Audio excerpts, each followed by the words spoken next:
Olá, alunos do Instituto Federal de Educação, Ciência e Tecnologia do Piauí. Para você também que é inscrito no nosso canal, seja bem-vindo.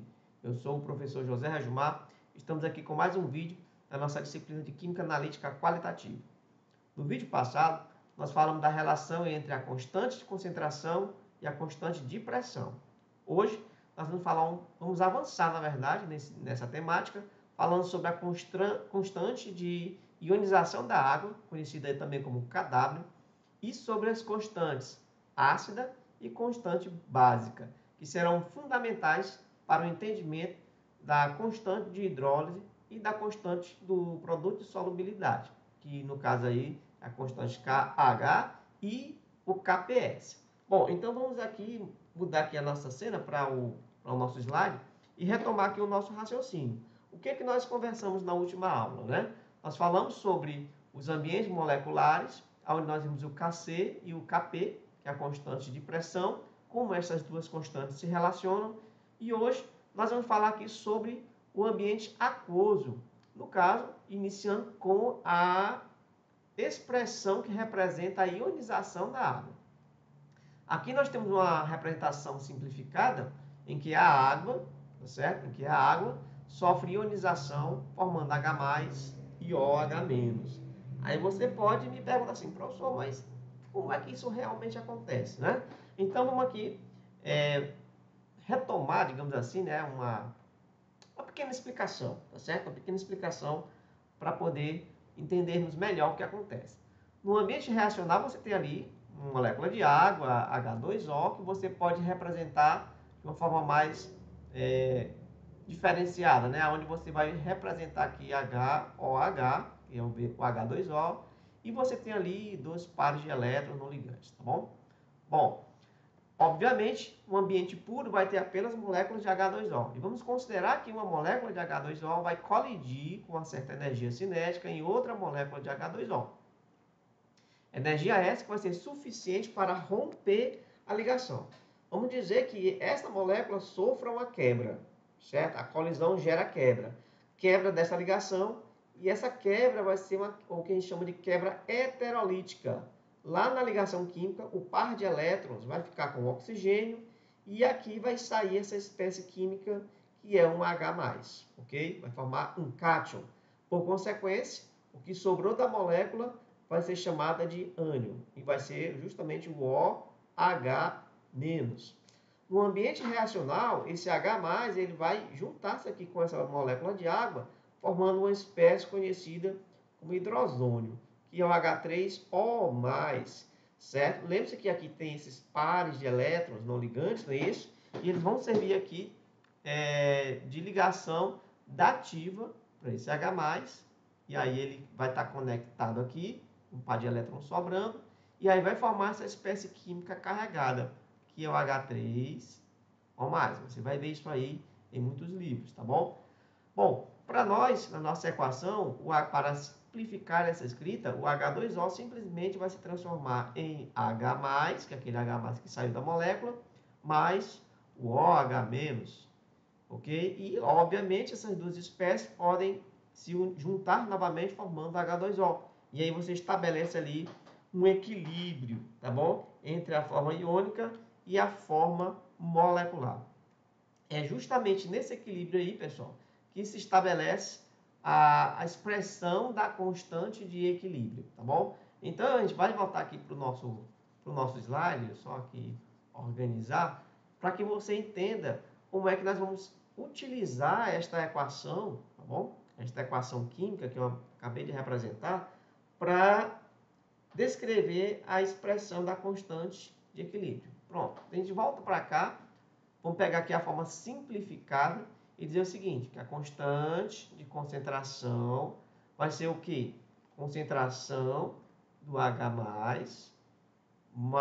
vezes, né? Vezes concentração de OH-. Tudo isso dividido pela concentração de H2O, ok? Concentração de H2O.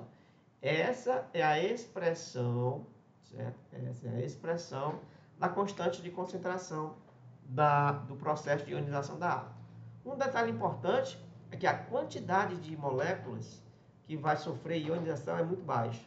Isso nos leva a interpretar o seguinte, que esta quantidade de H2O, que é o reagente permanecente, ou remanescente, é praticamente igual à quantidade de reagentes iniciais. Então, ele praticamente não muda.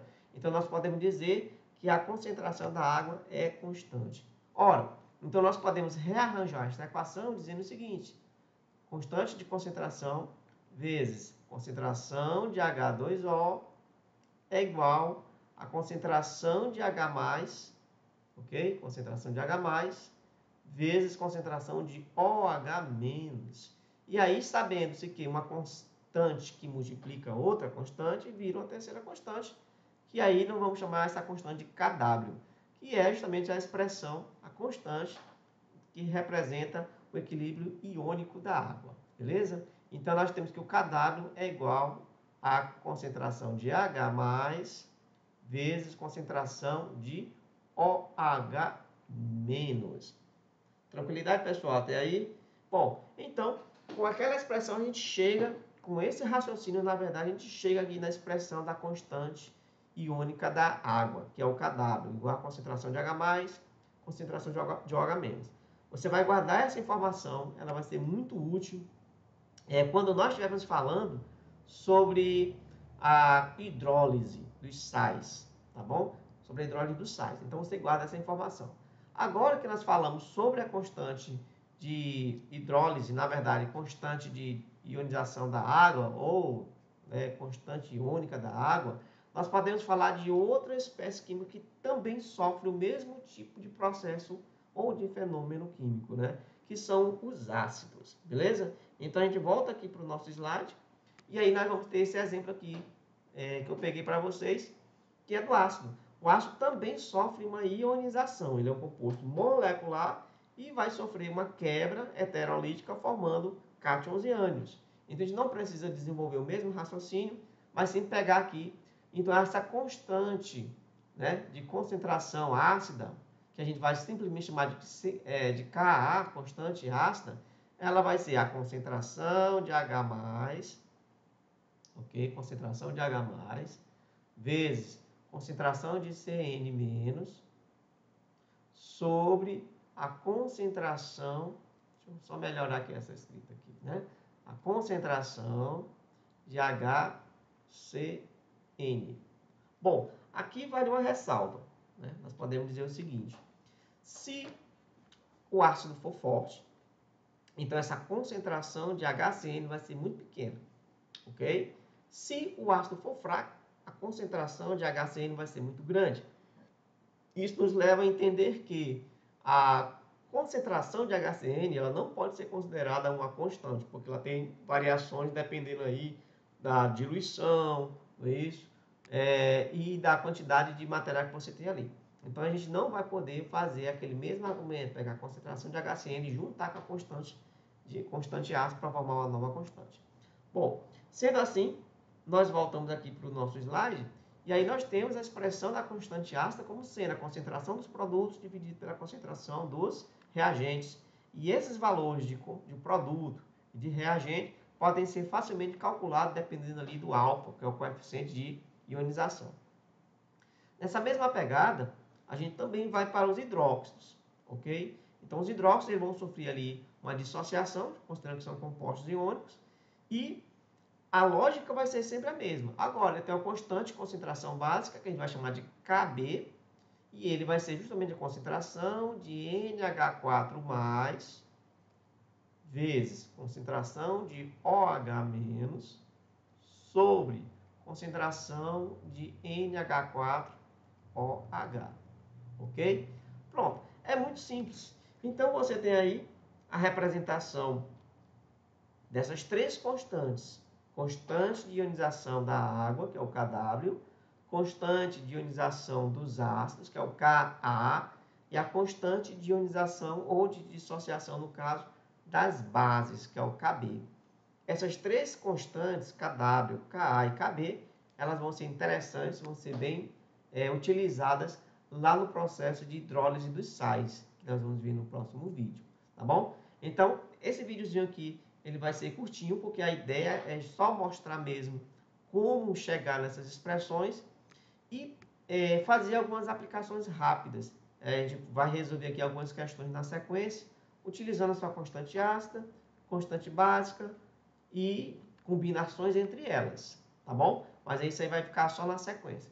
Por enquanto, a gente vai fechar esse vídeo aqui e no próximo vídeo nós vamos falar da hidrólise de sais e como essas constantes Kw, Ka e Kb podem ser combinadas com a constante de hidrólise. Então eu te vejo no próximo vídeo. Boa sorte e bom estudo!